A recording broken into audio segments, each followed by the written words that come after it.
Hello, everyone. If you like what I'm doing here, please consider subscribing, liking, and commenting.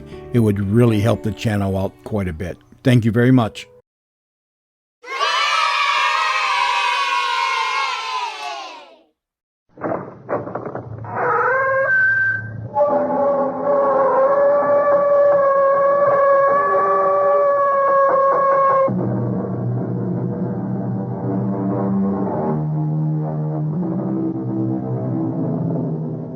Come in. Welcome. I'm E.G. Marshall. Our story is concerned with fear. What is fear? We know its symptoms, the chilled blood, the shortened breath. But what is the emotion itself, and where does it come from? Well, it is the anticipation of something that has not yet happened. It is the alarm our bodies set up to tell us we're about to be injured. All we really know is that the thing to be feared is not now. It's around the corner. Fear is the voice that says, watch out. Our mystery drama, Fear, was written especially for the Mystery Theater by Elspeth Eric and stars Jack Grimes. It is sponsored in part by Anheuser-Busch Incorporated, Brewers of Budweiser, and your Singer Sewing Center. I'll be back shortly with Act One.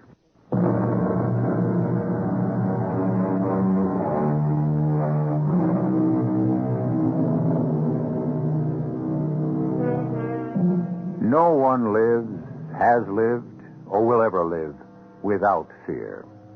The rich, the powerful, the elite, you think they don't feel fear? I think they feel it constantly, because they are constantly on guard lest they be toppled from their positions. Well, the hero of this story occupies no such position. He is an obscure bank teller, close to middle age, and his name is Edgar Ellerby. But he, too, like the rest of us, is haunted by fear.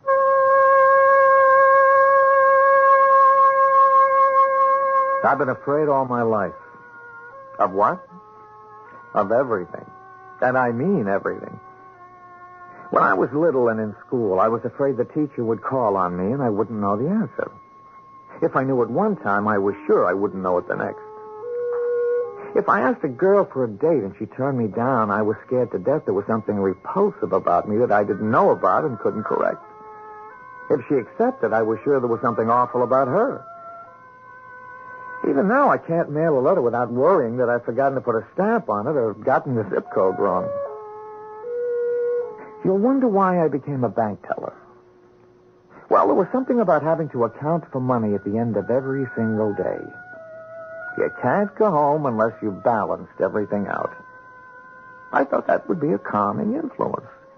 Going home every day knowing that it had all come out even and I was in the clear. And then one day it happened. I think I'm short. We all know you're short, Eddie. You just finding it out? I mean short my cash. How much, Eddie? $90. Oh, you're gonna catch it. God, don't be like that, Hilda. It can happen to anybody. It's never happened to me. You want me to count it up for you, Eddie? Oh, Mary Lou, would you? I've been over it so many times. Watch it. Here comes old Tupper. Uh-oh. Wait until he goes into his office. Right.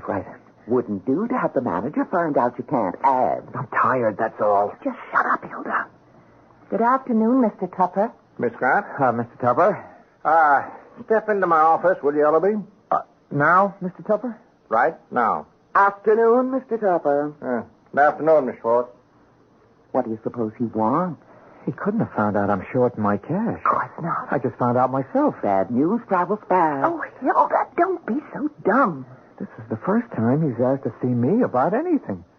Eddie, maybe it's about a promotion. Did you ever think of that? You think it could be? Well, you've been going to school. Oh, sure. He's going to make you a vice president with a great big desk up front. My grades aren't even in yet. Well, don't worry till you know. And don't keep him waiting. That's one thing bank managers don't care for, being kept waiting. You run along, Eddie, and then come back and tell us, and good luck.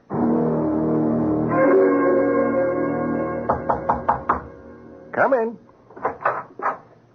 Yes, come in, Ellaby. Up. Thank you, sir. Yes. Take a chair, Ellaby. All right. This is Detective Bradshaw. Bradshaw, this is Ed Gellaby. Hello, Ellaby. Detective, Bradshaw. Bradshaw. Very nice to meet you. Yes, sit down, Ellaby. Yes, sir. Thank you, sir. Well, I suppose you're wondering why Detective Bradshaw's here. Well, I'm wondering why I'm here. Well, I'll come straight to the point.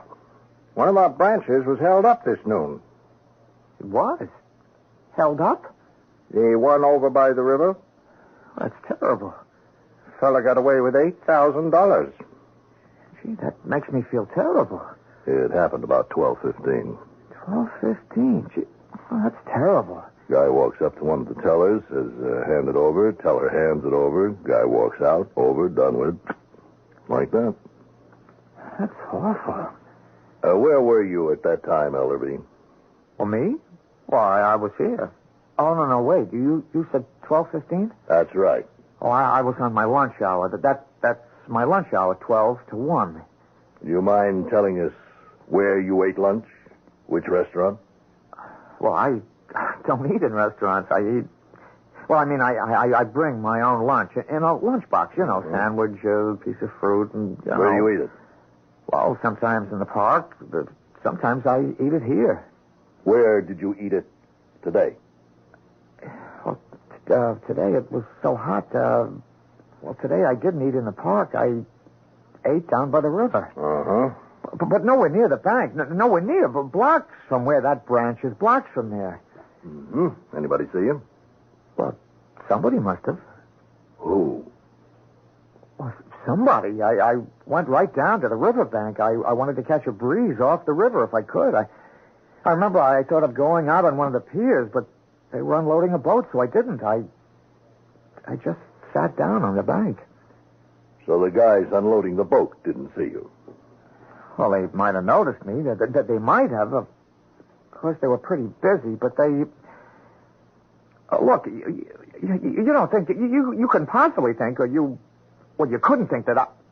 No, you couldn't think that. We are not thinking anything right at the moment. Yeah, but you must have a reason. I mean, why ask me where I was? I mean, why me especially? Well, we have a reason for that. You see, we have it on film. What on film? The holdup. The monitors are running all the time, Ellaby. Now, you know that. Yeah, I know that. Well, Mr. it's Tupper. all there. The holdup man shows up very clear. Oh, you think I might know him? Why don't we roll the film, Mr. Tupper? I can set up right here, if that's all right. Sure. And while you're doing that, I'm going to get a couple of other people in here who might help with the identification. Go right ahead. Back in a second. Who did he go to get? I don't know exactly. Do you need any help with that equipment? No, thanks. I'm pretty used to it. Oh. You specialize in bank holdups? They're part of my job. Not all of it, just part. I see. Well, interesting work, I imagine. How long have you worked for the bank, Ellerby? Oh, a long time. 12 years. Here? This branch? No, I started downtown 5.5 years there. Then I came uptown. This branch? No, the river branch. Uh-huh. Yeah, but I left there 2 years ago and came over here. Still, you must know it pretty well, the river branch. I haven't been inside it since they moved me over here. Uh-huh. Yeah, Mr. Tupper said he was going to get some people who might help to identify the thief. Now, why would anybody in this branch be able to identify a thief in the river branch? I might as well tell you, Ellerby. On the film, the holdup man looks like you. You're kidding. I never kid. Go right in, girls. Okay. Now, everybody, take chairs. Eddie, what's this about? Mary Lou, this is Detective Bradshaw, girls. Miss Grant, Miss Schwartz. From the police? Well, I'll stand up in the back here. Detective Bradshaw is going to show us a piece of film taken from one of the monitors at our river branch. Now, there was a hold-up there today, 12:15, and it's all on film. Now, it only runs about a minute. You'll see the whole thing. The hold-up man shows up very clearly, so pay close attention and see if you recognize him. Detective Bradshaw can stop the film at any point. If you want it to run over again, you just say so. Now, you understand? Yes, Mr. Tupper. Yes, sir. Yes, well, I guess we're ready, Detective. Pay attention now. Oh, my. Look at that. Oh, stop. Stop the picture. You recognize somebody? Can you go back? Sure.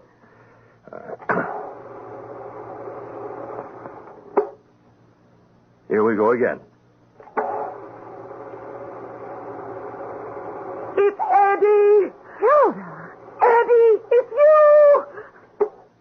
You're sure, Miss Schwartz? I'd know him anywhere. Mary Lou. I'd like to see it again. Okay. It's plain as anything. It's Eddie. I want to see it again.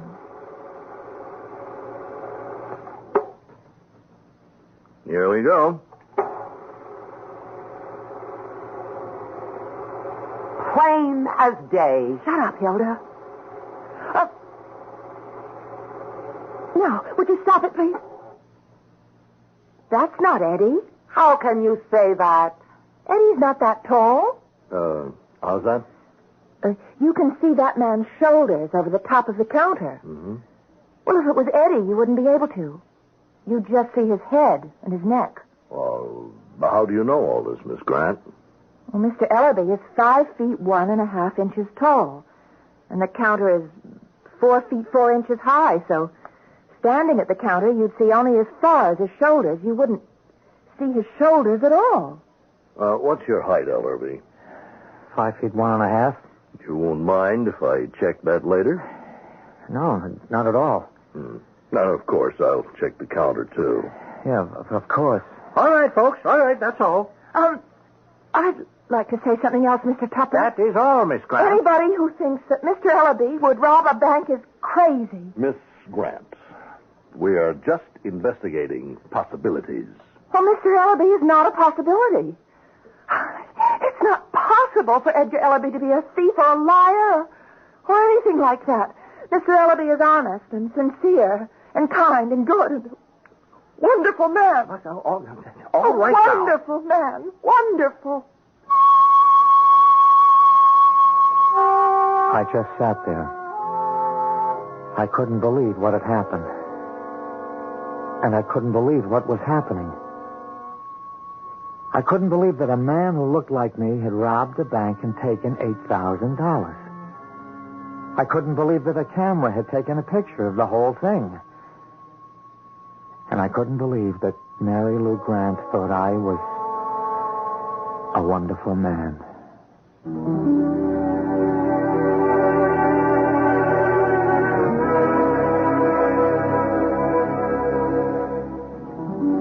One of the most fearful sensations is that of being trapped. In fact, I think it should be put at the head of the list.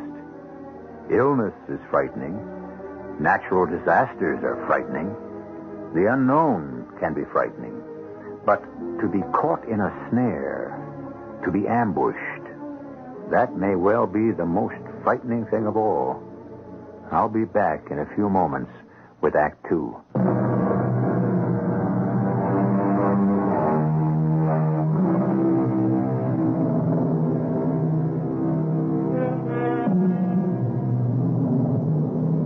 Edgar Ellerby has come under suspicion of robbing the bank for which he works, though at a different branch. The bank manager, a police detective, and 2 of Edgar's fellow tellers watched while a film of the holdup was run off. There was no doubt that the thief uncannily resembled Edgar. So said Hilda Schwartz. But Mary Lou Grant quickly and dramatically, indeed passionately, pointed out that the film showed a man visibly taller than Edgar. Mr. Ellerby is 5 feet 1.5 inches tall. The counter is 4 feet 4 inches tall. So, standing at the counter, you'd see only as far as his shoulders. You wouldn't see his shoulders at all. You'd only see his head and his neck. What's your height, Ellerby? 5'1.5". You won't mind if I check on that? Not at all. Anybody who thinks Eddie Ellerby would rob a bank is crazy. Mr. Ellerby is honest and sincere and kind and good and a wonderful man. That will be all, Miss Grant. A wonderful man, wonderful. Mary Lou had tears in her eyes when she and Hilda and I left Mr. Tupper's office. It was the first time in my life that I'd been in trouble of any kind.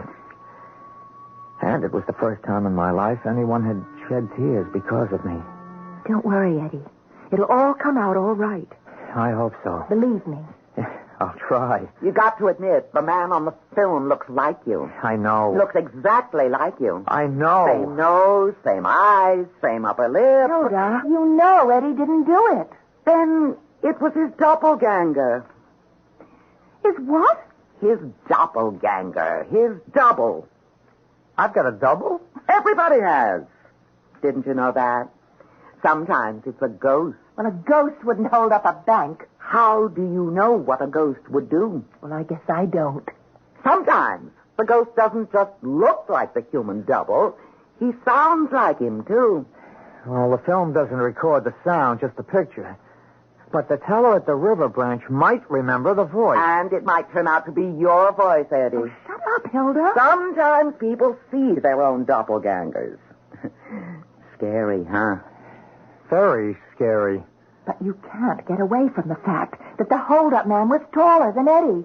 2 or 3 inches taller. Sometimes doppelgangers float above the ground. Didn't you know? Why is that? Because they're ghosts, little man. Well, I'm going home. It's been quite a day. So long, everybody. Goodbye, Hilda. Yeah, see you tomorrow. Probably. What does she mean, probably? Oh, Eddie. Does she think I'll be arrested? Does she think I'll be in Of jail? course not. Then what? What does she think? Never mind what Hilda thinks. Listen, Eddie. Hmm? I found the $90. What $90? The $90 you were short. It was a mistake in a deposit slip. Oh, I should have caught it. Never mind, I caught it. Oh, Mary Lou, what? Eddie, I don't think that you should be alone tonight. Why don't we have dinner together? Wouldn't that be a good idea? I guess it would at that. Do you want to come to my place? Well, I prepared a meatloaf this morning. It's in the fridge. Do you like meatloaf? I love meatloaf. I make it with oatmeal. Oh, it's interesting. I soak the oatmeal in milk first. Let's go to your place and have meatloaf. And I have broccoli. Oh, wonderful. Come on, let's go.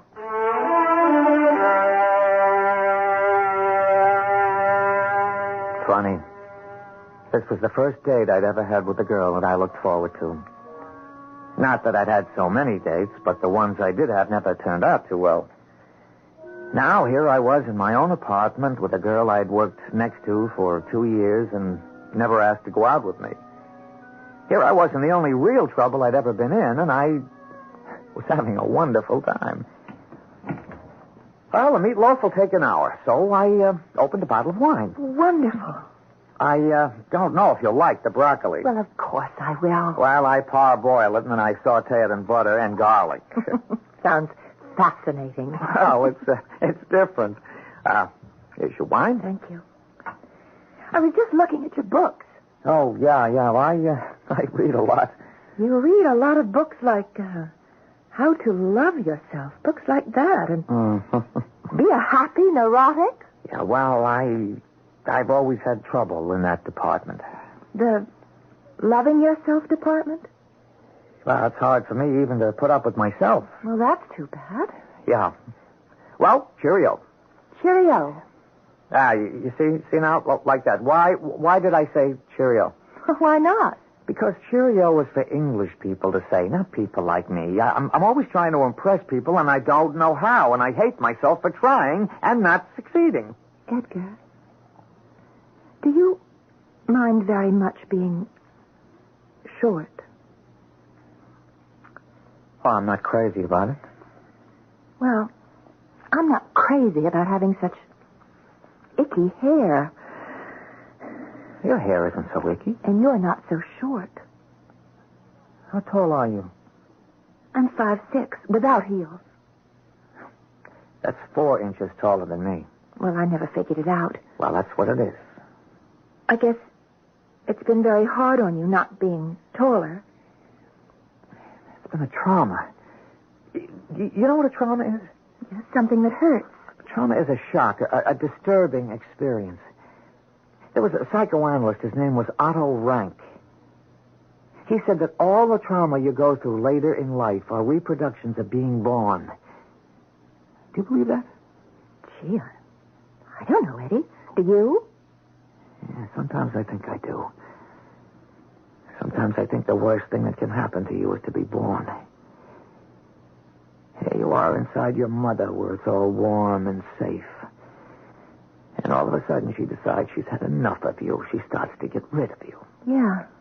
No matter what you do. And of course there's nothing you can do because you don't even know what's happening. You're pushed out. Out into the cold, into the light, and all the noise and clamor and chaos of living. Yeah. And you never get over it. Never. I think I'd like a little more wine. Oh, sure. Excuse me. There must be some way to get over it. Well, I don't know what it is. Though right now, right this very minute, I feel like I'm starting to get over it. I think I'm getting over it, too.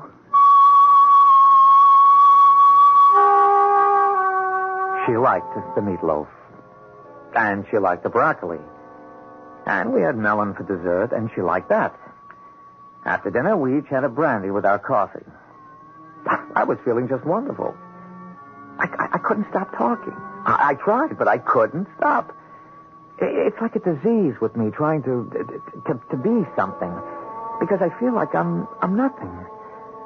Sometimes I look at myself in the mirror just to be sure I'm there, that I haven't evaporated or dissolved or disappeared. Oh, Eddie. I want to show you something. You stay right there and I'll get it. I've never shown this to anybody in my whole life. I never thought I would show it to anybody because it's so silly, but I don't know. Tonight I feel like it. Well, what is it? Well, now, you just wait, you see. You just wait. It's so silly. What do you think of it? What is it? It's a top hat. What? A top hat. A high silk hat. It was my grandfather's. Oh, yeah. I've seen them in the movies. Yeah, Fred Astaire movies. He made one called Top Hat. He wore a white tie and tails. I used to admire him more than anybody. I still do. I've seen him on TV. Well, all I have is the top hat. I never had tails or a white tie. And, of course, I can't dance. And, of course, you're not Fred Astaire. No. No, I'm not. Will you walk me home, Eddie? It's not far. You have to go home? Yes. Well, sure. I'll walk you home.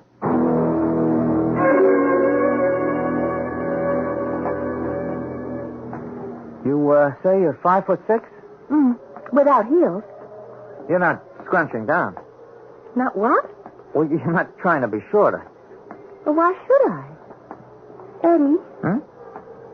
Let's have lunch together tomorrow. You want to? I'd love to. Well, we could go to a restaurant. Or I could bring a box lunch to work. Enough for both of us. Would you really like to do Oh, that? I'd love it. Well, we could go to the park and eat it. Yeah, we could do that. We could go to the park, or we could go down by the river. I left her at the door of the place where she lived. I was like in a daze. All I could think of was having lunch with her the next day. In the park or down by the river. I almost ran home and up the stairs. My door was open. I knew I'd locked it, but it was open. Hello there. Hello. Detective Bradshaw. Remember me? Yeah, from this afternoon, Mr. Tupper's office. That's right. You wanted to talk to me?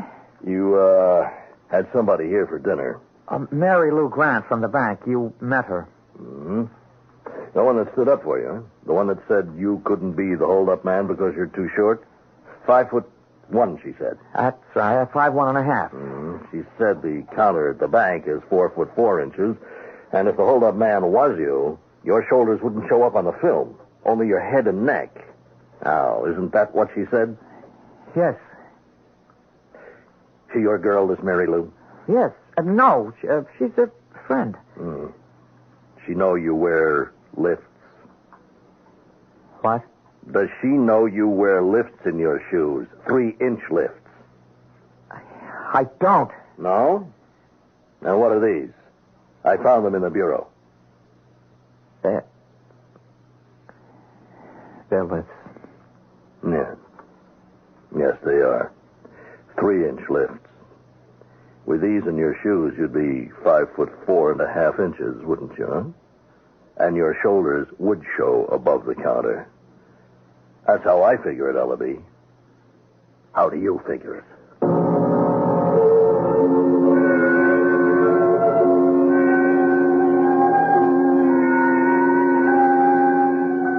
Just when the blood has cooled, just when the knots in the stomach have come untied, just when the breathing has slowed down, just as the world has begun to look friendly and life-inviting, just at that very moment, fate can strike a man down with the heavy mallet of fear.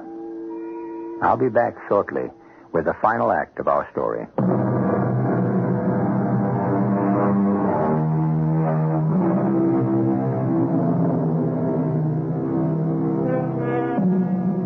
Edgar Ellerby, who stands 5 feet 1.5 inches, seemed to be cleared of a bank holdup when it was pointed out that a man of that stature could barely see across the teller's counter. After an intimate dinner with his friend and defender, as well as fellow teller Mary Lou Grant, Edgar returned home to be confronted by Detective Bradshaw, who had discovered a pair of 3-inch lifts, clearly meant to be inserted in Edgar Ellerby's shoes in order to increase his height. Now it is the following day, noontime, in fact. It's nice here by the river. I brought fried chicken and 3-bean salad. You like 3-bean salad? Well, I never had any. Oh, it's very good. Mary Lou, everything's changed since last night. After I walked you home, after one of the nicest evenings I ever spent. It was nice, I thought. Telling you about me wanting to be like Fred Astaire, showing you my top hat. I never wore it, you know. I just kept it, kind of a symbol of an old dream. Yeah, but what good are old dreams? What good are symbols, especially symbols of old dreams? Like the lifts. Lifts? What are lifts? Things men put in their shoes to make them taller. Look taller. When I first met you and I realized that you were 5'5" at least, and I dreamed of taking you out, even dancing with you. I thought if I had 3-inch lifts in my shoes, you wouldn't mind dancing with me. I never wore them. I tried them out around the room, but I kept falling down. I couldn't even walk. How could I possibly dance? So I just put them away. Well, I think you should throw them out and take me dancing tonight. I could be in jail tonight. Mary Lou, when I got home last night, Detective Bradshaw was there. He had found the lifts. So now he thinks the hold-up man could have been me. You have to admit the man on the film looked exactly like me. No, he didn't have your expression. Well, I imagine your expression changes when you're holding up a bank. Well, you had enough to eat. I wasn't very hungry. All right, well, why don't you pick up the trash and throw it in that trash basket, and I think I'll just walk out on the pier and take one last look at the river. I started putting the chicken away and the 3-bean salad. I felt so bad. I looked at Mary Lou standing at the end of the pier. She was so slim, so graceful, so pretty, and so tall. Still, she'd asked me to take her dancing. Was it possible she didn't mind being 4 inches taller than me? That I didn't have to mind being 4 inches shorter? And I picked up the trash and threw it in the basket, and Mary Lou and I went back to the bank.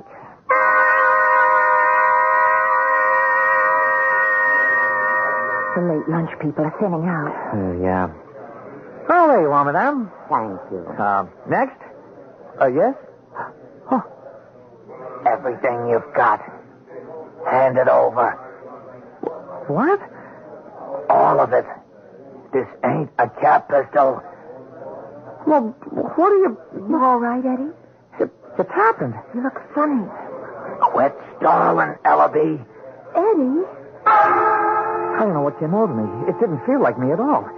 I didn't think what I should do or what would happen if I did it. I just stared into the face of what was exactly like mine and heard the voice like mine. I didn't think about doing anything, about giving up the money or not giving up the money. I didn't think at all. Eddie? You are... What I did, I jumped across the counter. Now, I don't know how I did it, but I leaped across that counter. Maybe I flew across it. I don't know, but my hands went right for that throat. Ow! We struggled on the floor for a few seconds. Then he got away from me and ran out of the bank. What's happening? I ran after him. He ran fast. I ran faster. I never known I could run so fast. We were right into the street. What's up? Hey, what's up? Thief! You said thief? Held up the bank. Where's the police? They're headed for the river. Yes, we were headed for the river. I was gaining on him. I thought to myself, maybe he's got lips in his shoes. That's why he can't run so fast. More people on the street stopped. Their mouths dropped open. A few of them ran along with me. Get him! Get him! I'll call a cop. Do that, lady. Adrenaline must have been pouring into my veins a barrel a minute. My legs moved like pistons. My short little legs I'd always thought were so useless. I kept my eyes on the man I was chasing, my double, my doppelganger. Or was he a ghost? Whatever. He was responsible for the sudden change in my life, and it flashed like lightning across my mind, the sudden change in me. We ran, and we came to the river. He ran on onto a pier, and I ran after him. He reached the end of the pier. He stopped for a second. I was almost on top of him. Then I heard a splash, and he disappeared. I dove after him. Under the water, I opened my eyes. I was desperate to get a look at this imposter. He was starting to seem to me. I was so anxious to see him, I forgot I couldn't swim, but then a pair of strong arms were on my neck, and dimly through the water, I heard a familiar voice. Relax. Don't fight me. Just go limp. That's it, White. Just let your head fall back. Okay. I've got you. It was Detective Bradshaw. He told me to shore and up on the bank. I was so surprised to see him and so happy. I tried to thank him, but he wouldn't listen. Yes, I'll be around later, Ellaby. Now, the police car is going to drive you home. You just take a hot bath, crawl into bed. Try to relax, little fella. You done good. I didn't mind that little fellow bit. I liked him saying, you done good. 6'6" or 5'1". What's the difference when somebody says, you done good?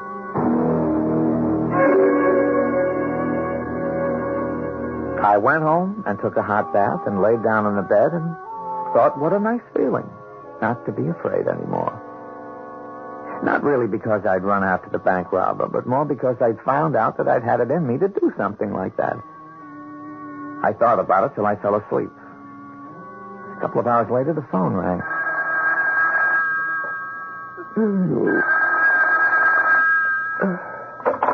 Hello?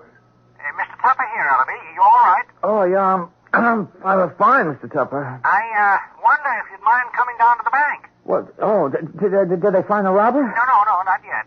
They're dragging the river. Oh, maybe he swam to the other side. Well, nobody saw him do it. Oh, maybe he swam downriver. Well, the current's pretty strong there. I don't think he'd make it. Oh, maybe he got washed out to sea. Well, maybe. We'll see you at the bank, Ellaby, about half an hour. I'll be there, Mr. Tupper.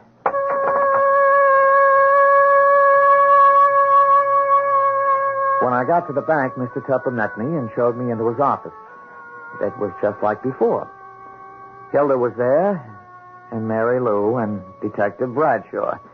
And the projector was set up in the screen, and Detective Bradshaw was talking. Now, watch this carefully, please. I have a chair, Ellerby. You all right? Yeah, I'm fine, thanks. Good, good. Now, I'm going to run the film from the monitor as of 1:56 this afternoon. Mr. Tupper, if you'll turn off the lights. Now. That's Mr. Potter. He made a deposit. That's Mrs. Connor. She cashed a check, $50. Oh, here's where the man... Right here. Wait, stop. Where is he? Want me to go back? Please.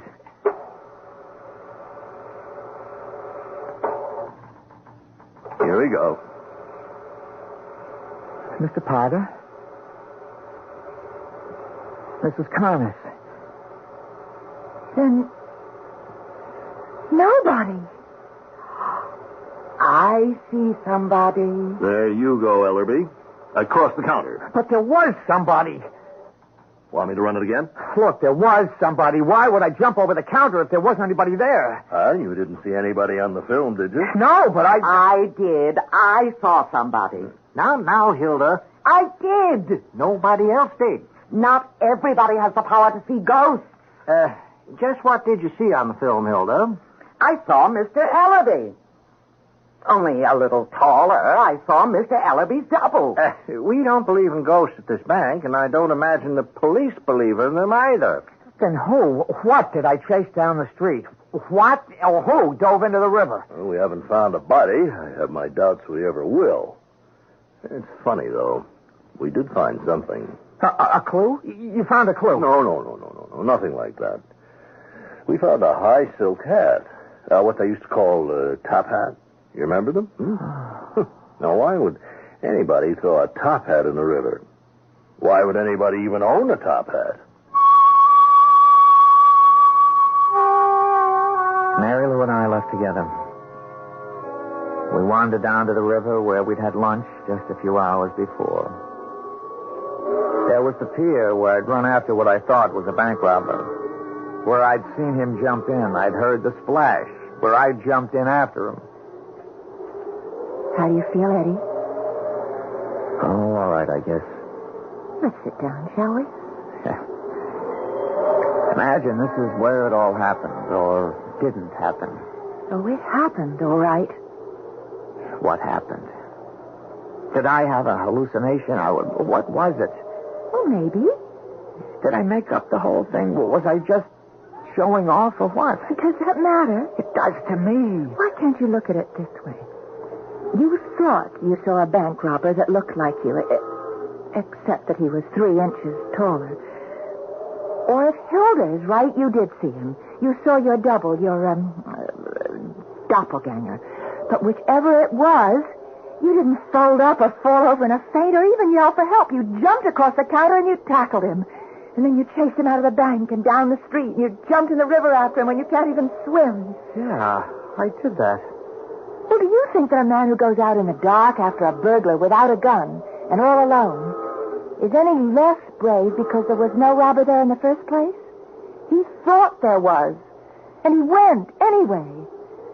Well, I think that's very brave. You do? I most certainly do.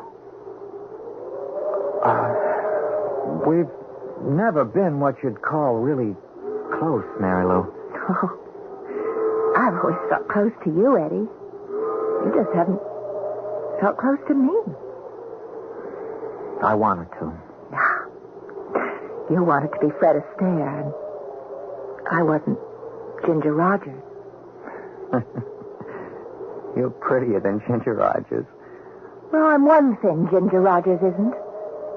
I'm here. Yeah. Do you still want to be Fred Astaire and wear a top hat? I think I'll throw it away, my top hat.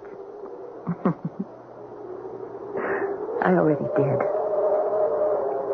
You did? What? That's your top hat they found floating in the river. I stole it last night when we had our dinner. I threw it in the river this noon when you were packing up the lunch. Mary Lou, why did you do that? I thought you didn't really need it anymore. I thought it was high time you stopped wanting to be Fred Astaire, because I knew that I could never be Ginger Rogers. And now we're just you and me. Oh, it's better this way. I think it's perfect. What's so funny? What? What are you doing tonight? Nothing. Why? Well, let's you and me go dancing.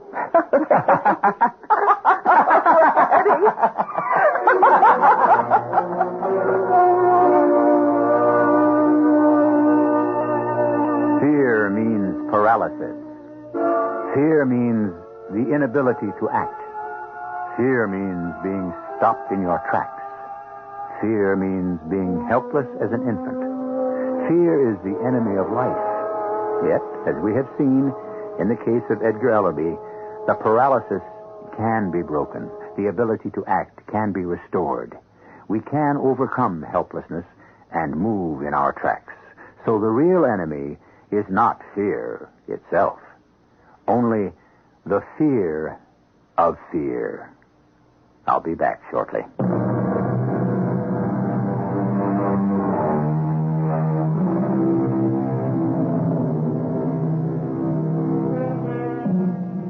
There's plenty in the world today to fill us with fear. We'd be fools not to feel fear.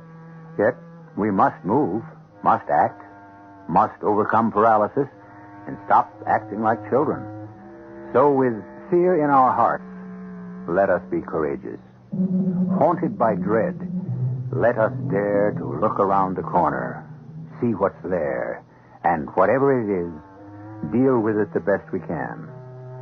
For all we know, it may be a ghost as frightened as we are. Our cast included Jack Grimes, Marian Seldes, Jane White, and Earl Hammond.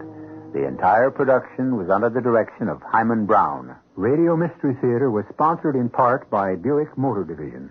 This is E.G. Marshall inviting you to return to our Mystery Theater for another adventure in the macabre.